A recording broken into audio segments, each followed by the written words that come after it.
want to go through some history. So he started at Samuel Goldwyn Films, was a VP there, and moved on to Magnolia Pictures, where he championed Super Size Me, Man on the Wire, Food Inc., then Radius, that he formed with a great Harvey Weinstein. Which, by the way, I got to tell you, before there were ever any problems with Harvey Weinstein, he was complaining about him pretty much every day. And he blew up our perception of what a small company could do by releasing the movie Snowpiercer. And that takes us to 2017. And that's the last thing that's going to drop.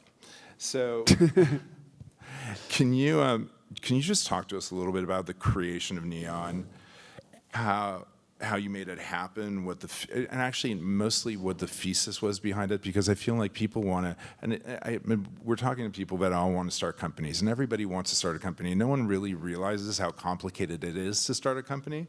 But what was your thesis behind it, and what were the first 2 years like, and how difficult are they to actually end up with a trailer like that? A couple things. So I've been doing this for 30 years, which feels like it's gone by so quickly. I counted up the number of movies that I've worked on, and it's something over 400. So at some point, it's hard to sort of sit down and write the story about how we got here. But there are two things that stand out to me, and I worked at 4 companies, and I got to work with, idiosyncratic founders, leaders, Sam Goldwyn, Mark Cuban, Harvey Weinstein, and in those environments, it really fostered entrepreneurship, and I really got to do what I wanted to do. Goldwyn was a great example of, I cataloged all of Sam Goldwyn's dad's files. I ran the projection booth. I was a manager in development, production, and acquisitions. And so I really got to try to figure out what I wanted to do. And 7.5 years there sort of gave me a pathway to figure out, I think I'd like to have more control over the movies that we buy in service of how they're marketed and publicized. And that led me to Magnolia, where Mark Cuban essentially gave me full reign to go buy 40 movies a year. And I really, by doing, got to learn. And it was a great company. It's still a great company. No censorship whatsoever? You could no just censorship. It was just within a financial model. It was, we all, as executives at that company being so small, were cross-trained. We did our own model. We did our own our own negotiating. And we did our own pitching. And so really lucky to be at those 2 companies to get here. But when I was at Magnolia, a good friend of mine and subsequent business partner, Jason Janego, he sat me down one day and he said, don't you think we're kind of playing amateur ball? The sports analogy. He said, wouldn't you like to figure out what it's like to go pro? Do you have what it takes to go farther? And that always stuck out in my mind. I was like, I think I do. And so he convinced me to leave Magnolia and let's start our own company. And that was Radius at the Weinstein Company, which was a little label, a little boutique label at a larger company, which embraced VOD but also embraced art film. And that was the stepping stone to truly becoming an entrepreneur, starting a label from the ground up. And the big shift from Radius to Neon was the belief that I finally had the courage and know-how to go out on my own. And there's a big difference there. Being entrepreneurial is not being an entrepreneur. Being an entrepreneur is that you got to pay the bills, that you got to raise the money, and do all the other stuff that you did at those previous jobs. And I'll give my wife a lot of credit. She started this incredible store called Stewart & Wright in Brooklyn. And so she was the first entrepreneur in our family. And she was in that store every weekend, making sure the lights were on. She was doing all the buying, all the creative. And, I learned from watching her what it was going to take and what you have to commit to in order to run a business. And foolishly, I thought I could do it. And so with great conviction, left the Weinstein Company with Jason Janego to go raise the money for what I thought would be a company that would right the wrongs of the previous companies that I'd worked at, better business practices, and we would only work on films that we could sell with a straight face, that we could truly believe in at 100%. With some and I'd worked at companies that were collapsing the theatrical window, that embraced VOD, and I wanted to get back to what I thought was basics, the power of cinema. And I thought, well, it's going to take a month or 2 months to raise the money. Like, this is an obvious good idea. I've only generated, bottom line profit for every company I've worked at. And cut to 2 years later, it took me that long to raise the money. And everybody here should know that without Roeg, Oh my God. Neon would not be here today. Roeg found our first investor, which is Jackie Chan's manager, SR Media. It was worse than that, but yeah. But it was the money, and the business plan went through 4 iterations. I lost my business partner, Jason Janego. We decided to part ways. And he was right. He didn't want to be in distribution anymore. He thought it was too hard. And credit to him, he made the right choice. And so I kept with it. And without Roeg and that first $15 million, I don't know that we'd be up and running. And then the transition from this gorgeous, beautiful idea that you 100% believe in, having raised the money, then the hard work starts. So to your question, what was the first 2 years like? 6 people inside of a WeWork space. It was basically like a chef on a cook line. We were this highly functioning amoeba. And we just got really lucky because we clearly knew who we were. The folks that I was working with, I'd worked with at Radius and some. Dan O'Meara's here. We'd worked together in multiple iterations before that, and gave me a comfort and a certain amount of synergy that I think is super important for any startup. But the movies were great. Yeah. The movies were fantastic. And we brought a whole host of filmmakers along with us that we'd worked with over the course of the previous 2 decades. One of them was Bong Joon-ho, Laura Poitras, and then we found this movie, Ingrid Goes West, at Sundance, which CAA sold us. And that's where we really honed our skills as marketers and distributors. And someone took special notice of that movie, and it was Margot Robbie and what we did on that film. The film only grossed $3 million, but it was still, I think, it flexed more and it looked bigger than it was. And when we came to Toronto that year to buy Hi, Tanya. We were going to look at I, Tonya, and we were, I think at that point, maybe 15 people.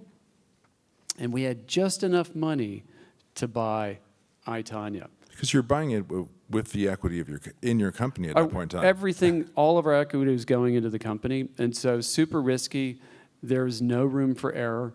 And you really only had one shot to get it right. And we were competing with Netflix at 3 times the offer. Yeah. And we plunked down $6 million to buy I, Tonya. And that was sort of, everything changed after that. And going into an Oscar campaign 2 weeks after buying the film, and we really honed our chops and proved our place in the industry. And, thanks to Roeg and... Oh, my God. Well, there's no and thanks also to to Roeg.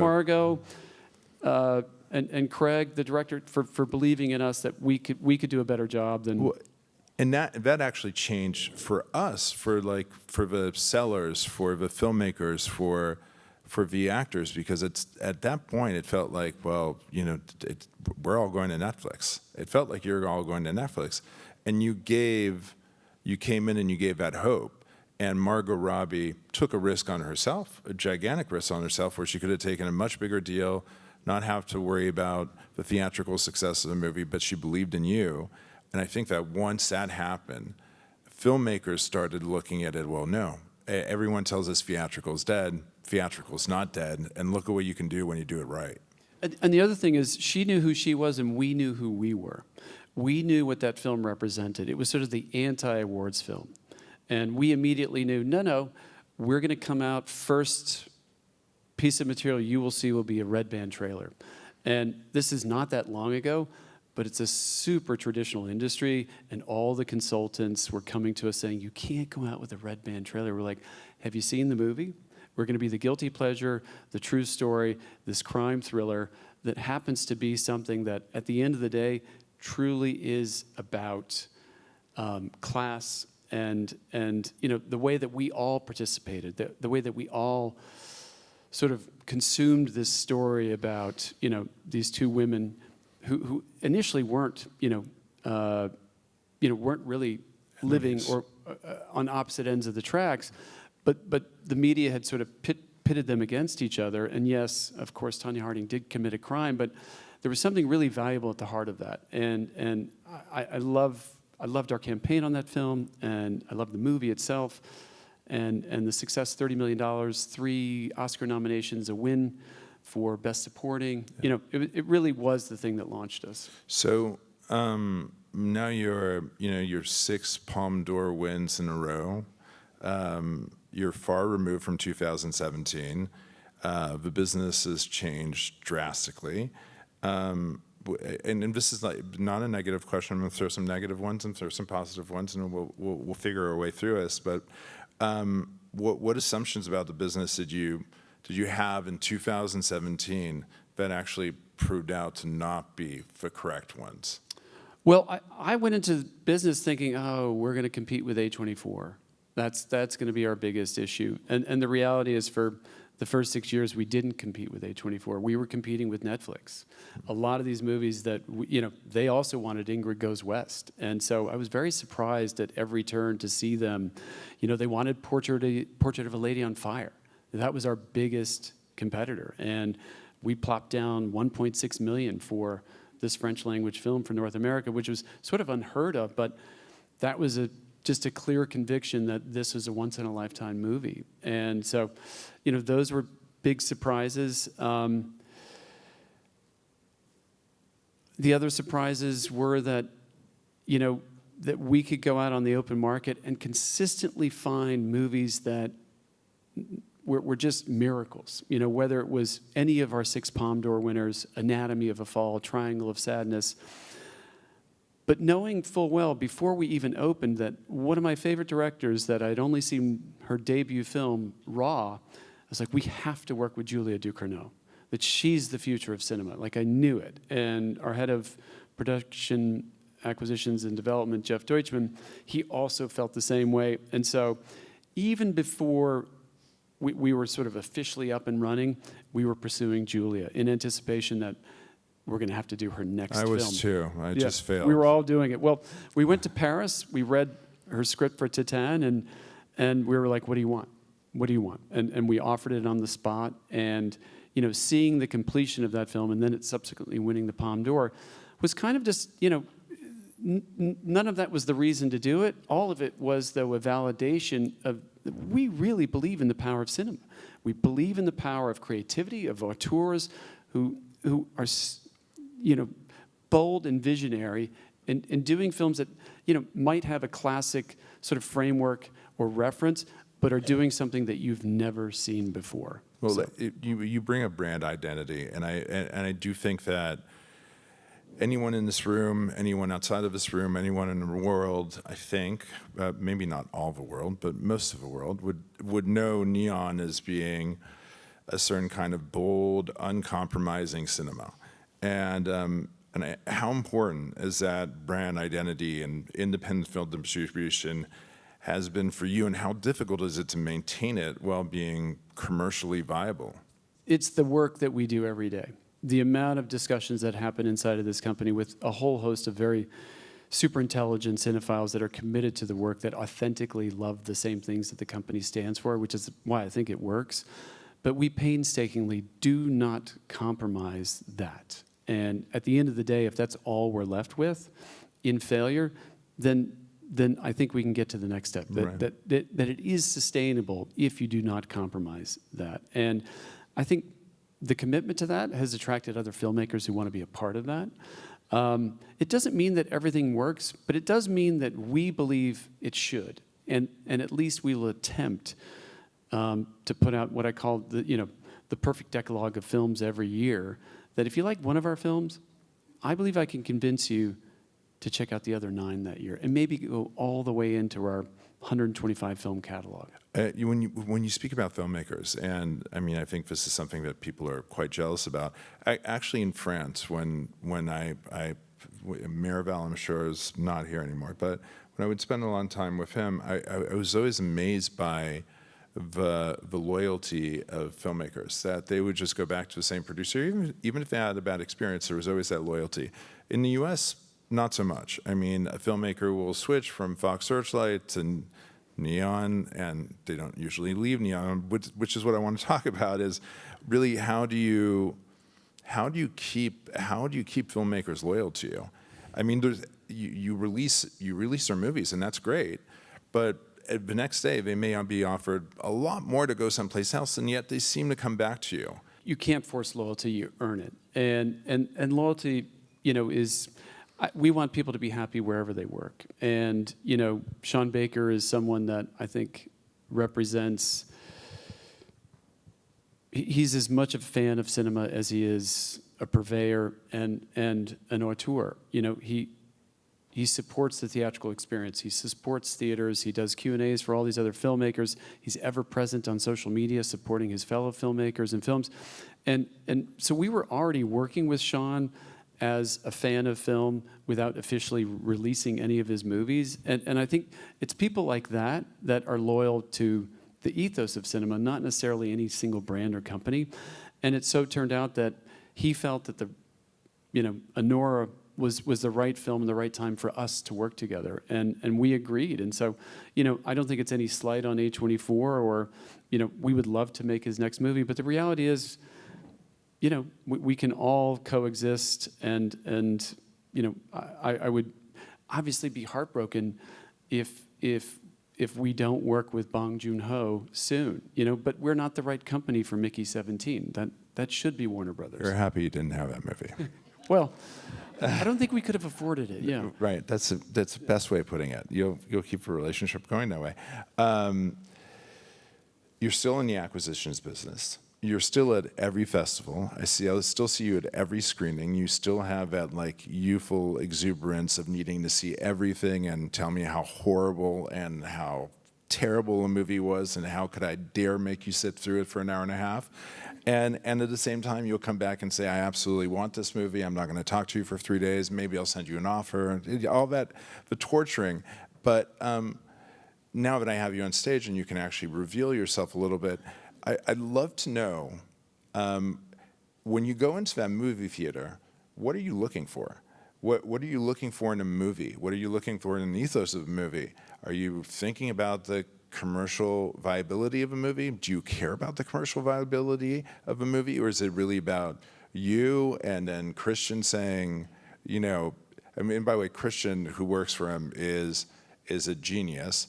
And I do try to go through Christian when Tom says he wants to pass on something, because sometimes Christian disagrees and can convince him otherwise. But how does that process work? What drives you to say, okay, well, this one is the one I'm going to buy? I want to forget everything I've learned immediately. I want to be a pure audience member. I don't want to, and sometimes it's good and good enough, yet I can still start worrying about, shit, how are we going to buy this movie? And I hate that. And it's such a painful experience to fall in love with something before you even, before you're even betrothed. I mean, and that's the difficult part of what we do. And so a lot of the films that we buy and are a part of, I don't really actually get to enjoy them until after we've bought the film and I watch them again. But anything that I can forget, why we're at Sundance, why we're in Cannes, and just jump right into the movie and to do it with some of our team members. I mean, to me, that is the most fun, and it's exhilarating. And so, it's funny. Everyone at the company has sort of adopted, and we don't do groupthink. We're not sitting around and deciding by committee, and I'm not a big fan of that. I'm a big fan of when 2 or 3 people, or one is like, this is the hill I'm going to die on if we do not do this movie. And I've done it myself, and there are other team members who've done it. And one team member, Jason Wald, who's a VP of acquisitions and production, he brought me Longlegs, and he showed me this little 2-minute clip, and I said, you got to be kidding. We're not doing this. And he's like, I think you're missing it. And I said, okay, all right, if this is important to you, let's do it. And lo and behold, Oz delivered this movie, and I saw it, and I was like, oh my God, I totally get it. This is fucking great. This is a beautifully, beautifully made horror film that, certainly has references to Silence of the Lambs, but it's very much Oz's own thing. And went through a couple more cuts. Jason sort of led the charge on that. And before we even finished delivering Longlegs, he's like, he's got another movie. Let's buy it. Keep her. And I was like, oh, come on, man. We just bought we got to buy another one? We haven't even opened this one. And he shows me a little footage, and I was like, come on. He's like, you made a mistake last time. You want to make the mistake again this time? I was like, fine. Jason, go ahead. You do it. Then we go to Cannes. We still haven't opened Longlegs. And he's like, Oz has a new movie. I was like, Jesus Christ, how many movies can this guy make at any given time? He'd made Monkey. And I was like, can we see it? He's like, no, it's not finished yet. It's not finished yet. So you can read the script. I was like, we got footage? No. He's like, we got to buy it in a week. And it got really expensive. And I was like, listen, I'm going to bed. Whatever happens in this negotiation tonight, it's on you, Jason. It's entirely. He does go to Jason. bed. He decides at some point he's not negotiating anymore and turns off his phone. I'm like, it's very annoying. If you want to marry yourself and your career to this deal tonight, it's up to you. You deserve it. Pressure. The pressure on your colleagues. But that's what that's who you are. That's meaningful. And who am I to decide? At some point, we don't know. But he clearly has it, and I trust him. And the irony is, I always say, I'll believe in you until 3 strikes, you're out. And this was his 3rd strike, and so let's hope it works out. And they could have all been balls. We didn't know. He didn't know. And so, lo and behold, Longlegs opens a month later. It's this massive success. Christian played a big part in this as well. And I just immediately called Jason, and I said, man, I'm so thoroughly impressed of how you handled this and convinced me to go along. And I was like, that's the job. That is exactly the job. And he's like, well, I can't take credit for that. He's like, you long ago taught me this one thing. If you don't get what you want, don't blame your boss. It's your fault. So, Jason, if you don't get what you want, don't blame me. It was your failure to convince everyone around you to get the thing that you want. And I learned that a long time ago working for Sam Goldwyn. I couldn't convince him to buy what turned out to be an Oscar-winning film 2 years in a row, the foreign language Oscar. And I then realized it's not his fault, it's my fault. I'm just not doing a good enough job convincing him, and or just taking complete control of the situation and going and negotiating for the film myself and taking that risk. And so, to me, anyway, it was just I can't take credit for everyone's work at Neon, but that's a great example of all the quality of executives that are doing their best work. Christian's one of them. Jeff Deutschman, Anatomy of a Fall, that's entirely Jeff Deutschman, Oh, there was a little bit of you in that, too. Of course. I mean, No, Longlegs, I was like, I'm so surprised about that movie.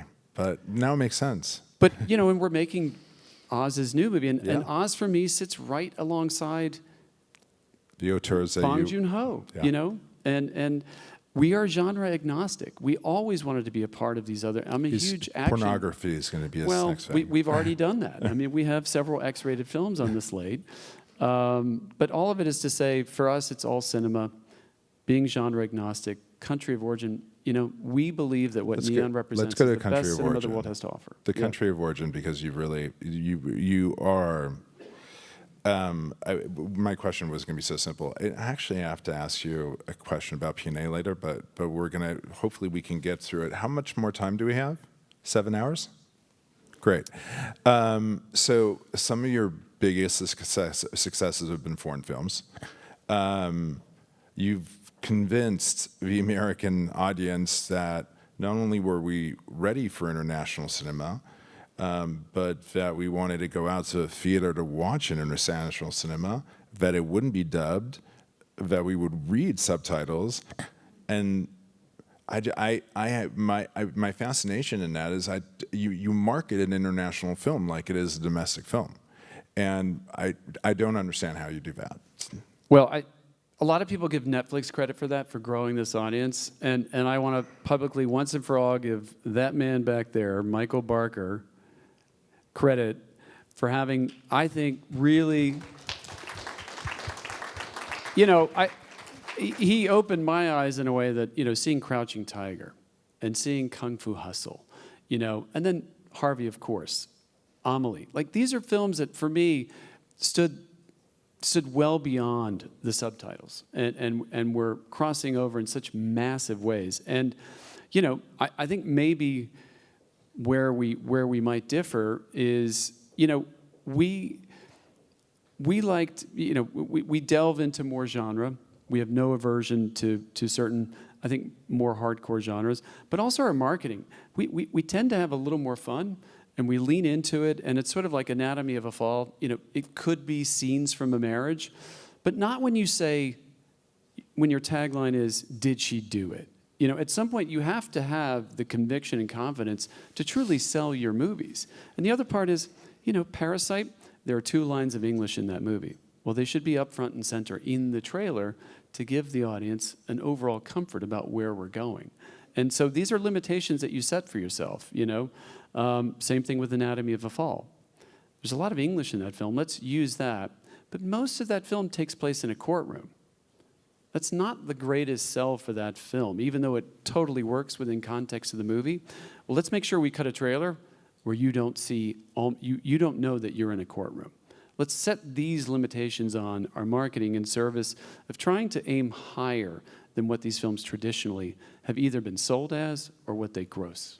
So no metrics. You don't ever think about metrics. But it's just, you look at a success of Parasite and you're like, well, what the hell is the formula for that to happen? And it's connecting with an audience, you having faith in the movie, your team having faith. That's in not the true. Movie. Okay, good. And the reason why Correct it's not me. true, yes, we're operating in these sort of, you know, we're the anti-algorithm. Yeah. But I have test scores for all of Bong Joon-ho's movies, dating all the way back to The Host.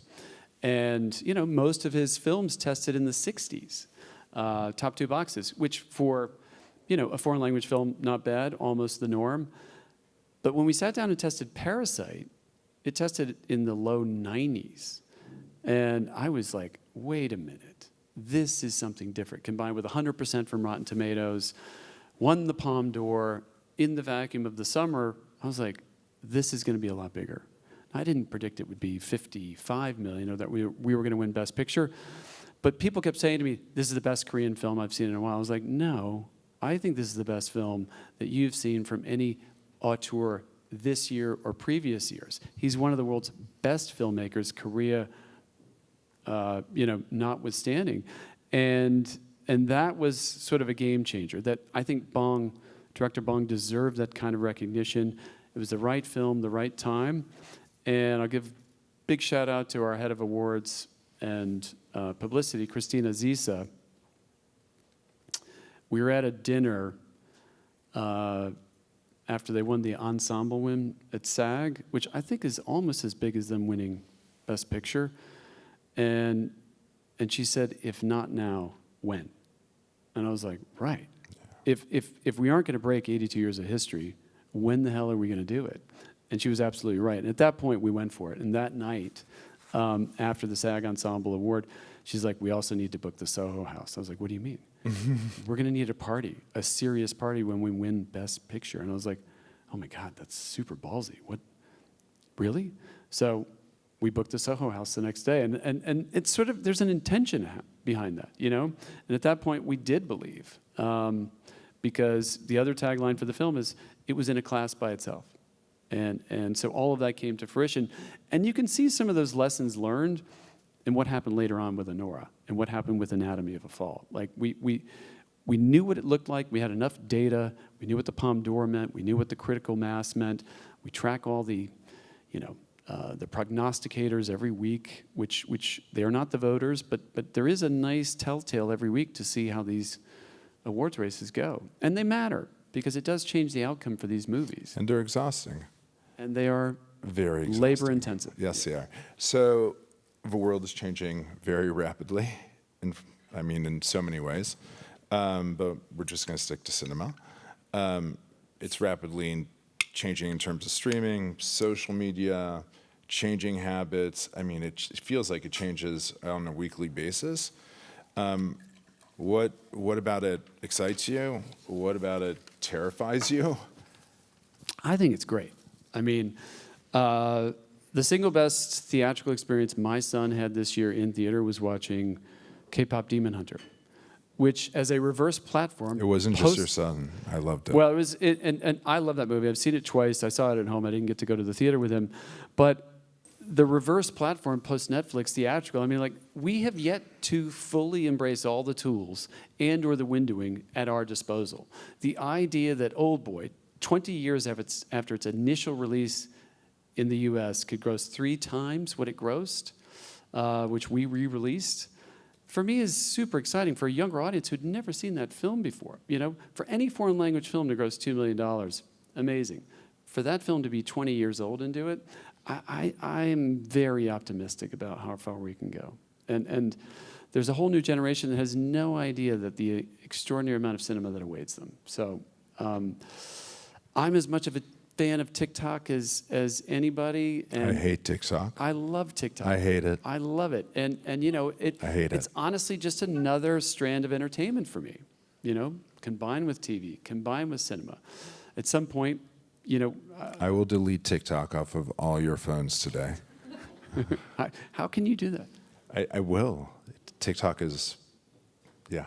But I'm excited. It is senseless entertainment that can keep you up for 5 more hours when you should be sleeping when you have a meeting at 8 o'clock in the morning. But it also, my feed, lots of great dogs, but also a lot of old movies, you know, and I'm weird like, I like people this eating mix. stuff and weird. It's okay. That's your feed. No, that is my feed. That's true. If there was anything today that you can change about the film industry, what would it be? Oh my God, I may have stumped him. It's so competitive. I mean, and I'm as much to blame as anyone. I mean, I am competitive by nature, but the reality is the older I get, the wiser I get. I do believe that if only this industry would, and these companies would reach across the aisle, you know, for the reason that I just mentioned, there's so much more we can do. And I experienced this at Magnolia, where we were trying to, in the early days of try to make an independent film industry profitable, which has always been difficult, by adding VOD, by adding DVD in the first window of the film's life during its theatrical window. And it was unheard of and truly experimental and way ahead of its time. And I learned so much doing that. But it was so hard to get people to understand, like, well, I get it. If we try and it works, we'll all have learned something. And if we fail, we'll rejigger the whole model. But it was so difficult to convince exhibition. It was so difficult to convince filmmakers, producers, and you know, home end providers, everybody to play ball. And you know, I subsequently, years later, managed to start to piece some of these companies together in trying to get Time Warner Cable, Comcast, to work with AMC, you know, and trying to re-envision how we might do things differently. And you know, great example of everyone cooperating was a movie called It Follows, which Neon, we are doing the sequel, They Follow. It was called an Audible. That was the release plan. You had the first one too, right? No? We did the first one 10 years ago, which has been a 10-year pursuit to do the sequel. It's very good. It's excellent. And David Robert Mitchell, the writer-director, doesn't get enough credit, I think, for kind of reinventing horror and elevating the genre. But we would release it theatrically first, 20 markets. There would be no announced VOD window. The audience would decide in that first week where was the next best window to go. How would we expand? And the Thursday night matinees for that film at the ArcLight in LA were, I think we did $6,000 that night, and it immediately sent the message to us that, oh my God, this should be a wide release. And so we had a VOD window set up 2 weeks after, clandestinely. We called all the VOD providers. We canceled the VOD window, and subsequently went wide.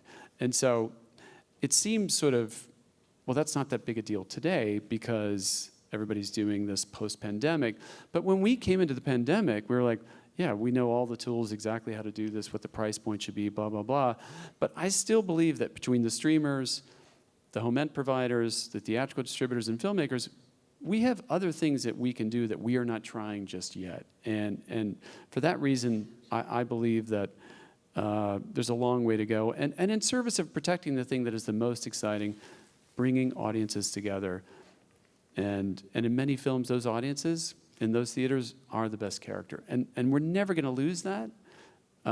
Most filmmakers don't want to lose that. I don't want to lose that. That's how I want to see movies. I love the flexibility that you have in testing the audience and seeing, is it going to be for them in theaters or if it will be for them at home. And that was like, honestly, and this is the dumbest question, it's a selfish question, it's for me, on P&A, that I remember 10 years ago, P&A, not the prints, it was about the money. That what we needed, it wasn't, you can commit to 1,000 screens, but we needed to know that you're going to spend $10 or $15 million. And now the deals have kind of switched to, you're giving the number of screens. We're not really pushing back on you on the average spend, truly, because there's no real understanding on our part as to how one does things. When I see Cineverse spend $250,000 on a horror movie that grosses $56 million, I'm like, well, okay, well, what are we talking about spend now? How has that evolved over the last 7 years? Because it feels like you can do a lot more with a lot less and still get the number of screens that you want and probably do a lot better than what, I don't want to say Fox Searchlight, but I love Fox Searchlight, and I love Matthew and I, but what they would do, what they would traditionally do is like spend $35 million on getting one of those independent movies out. I mean, you remember those days. That movie that you would spend $35 million on releasing, how much are you spending on releasing today? Yeah, 6? Limitations are the mother of invention, right? We never had the ability or capacity to do it, so we had to learn how to do something else. And so brand, social handles, and using our own slate of films to collectively sell the next one. In-theater trailer play is still the most important reason why people come to your movies, even in the digital age that we live in. But the other thing is, we don't do ego-based marketing. LA is New York, plastered with all sorts of out-of-home advertising, very inefficient. It kind of, pollutes the city in a way, and we just don't do it. We'll do maybe one billboard. We'll do one billboard that is more impactful by virtue of how it's perceived on social than it is actually by eyeballs on the street. And the other thing is, give credit to our CMO, Christian Parks, creativity matters. We won last year for our Long Legs campaign, the Studio of the Year, which an independent had never won. A24 had not won it. It's only been relegated to streamers or studios. And the reason for that is that whole marketing campaign was super creative, but we spent $10 million opening that film. And the reason why we only spent 10, we could have spent 15, but we only spent 10 because we knew we didn't need it. We could see day to day the amount of interaction and validation that we were getting across our materials and world building, which, the billboard for that film is a phone number. It doesn't say the movie, it doesn't say the company, it doesn't say the opening date, it says a phone number. In less than 4 days, there were 1.5 million calls to that phone number listening to Nick Cage as Longlegs, right? Right. And the world building of that film had all these rabbit holes that would lead to the movie. But the most exciting part about it was the intertextuality of that marketing campaign. After you'd seen the film, we'd given you all the clues to what was in the movie. And to me, that is not only world building, but telling a story that has payoff, where the marketing isn't simply selling the film, it is additive, and it is its own artifact. And I think shit like that we get off on all day, but it's fun, and it's very effective. And so... And every movie is a different puzzle for you. It's a different puzzle. There's no, in the same way that traditionally a studio would say, it fits in that box and that's how we have to release it. There is no box for you. You just... There is no box for us. And, the idea of not showing Nick Cage in Longlegs, there's no studio that would have released that film without showing their star. Right. And our calculation was, purely from being confident fans of this genre, no, you got to pay to see this guy do this, the most extraordinary performance of the year.